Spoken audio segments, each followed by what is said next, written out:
Welcome to another installment of Instant Grace. I'm Jim Babka for Grace Archie with Jim Babka. An attack on Israel this week, and I start scouring the news right away, trying to understand what was happening on Saturday. A lot of the news wasn't very valuable, I'll have to be honest, at least not from my perspective. I'm calling this segment Hamas and Homework. Because I think if you're going to practice grace, if you're going to exercise a graceful instinct, the first thing that you might have to do is to know your facts. And that's especially true in a case as sensitive as this is. Israel means a lot to people I know, to most American Jews. There's a long, sordid history of Jews being discriminated against in terrible ways, pogroms, the Holocaust. They have this sense that even if they are citizens of a place, that a day might come where they aren't at home.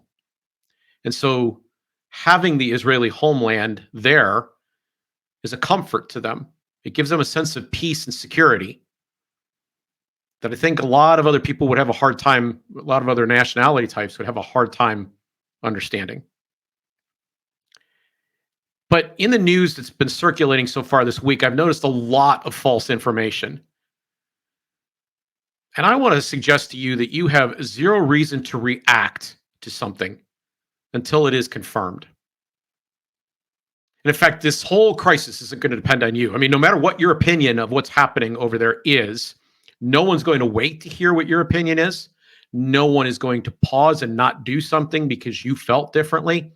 So you definitely have the luxury of waiting until the facts are in.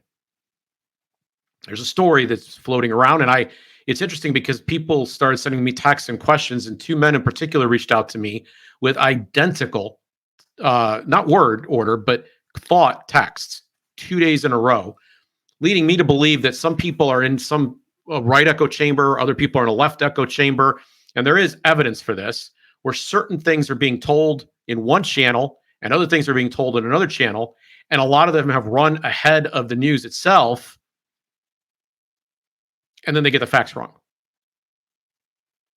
So in war, it's been said, truth is the very first casualty.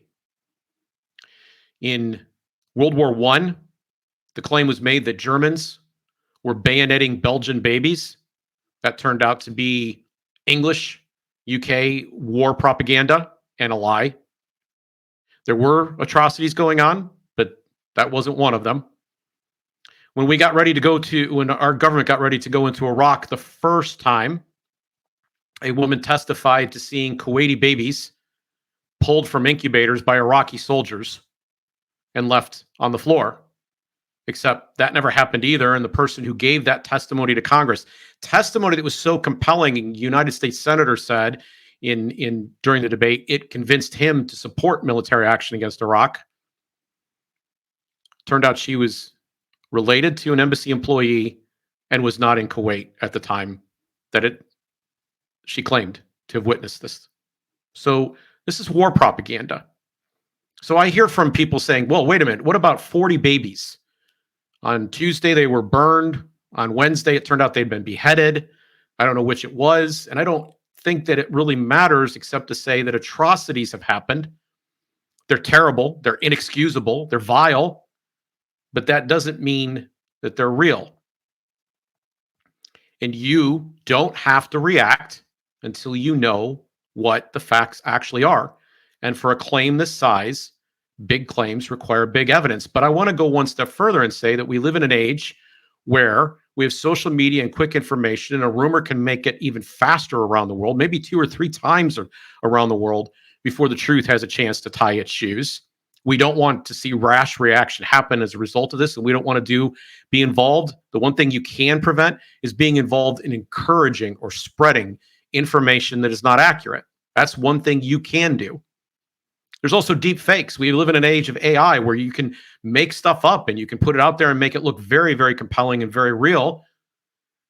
So just wait. One of the things that was circulating this week was that Iran was involved in this attack. And the truth of the matter is that the U.S. State Department has said they've found no evidence of this claim.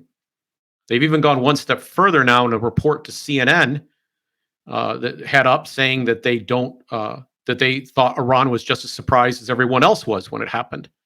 In addition, the Israeli government, the Netanyahu government, has said that they have not seen evidence that Iran was involved in this attack. And there was reason to question that from the outset, too.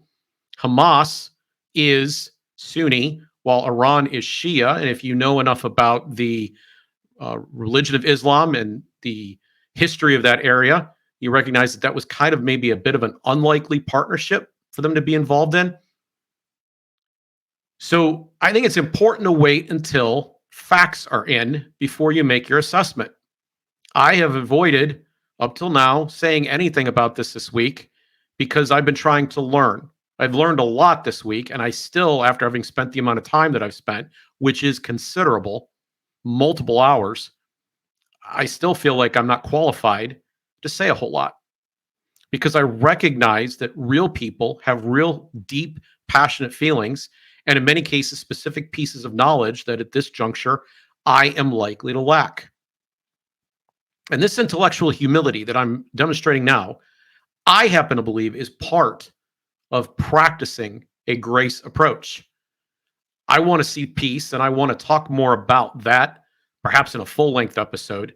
But for now, what I want to suggest to you is please wait until you know something and can confirm it. Be suspicious of the things that you're being told.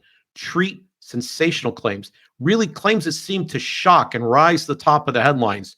Treat most of that until you see serious levels of evidence to back it in a way that you're suspicious. Be humble. That's part of being graceful.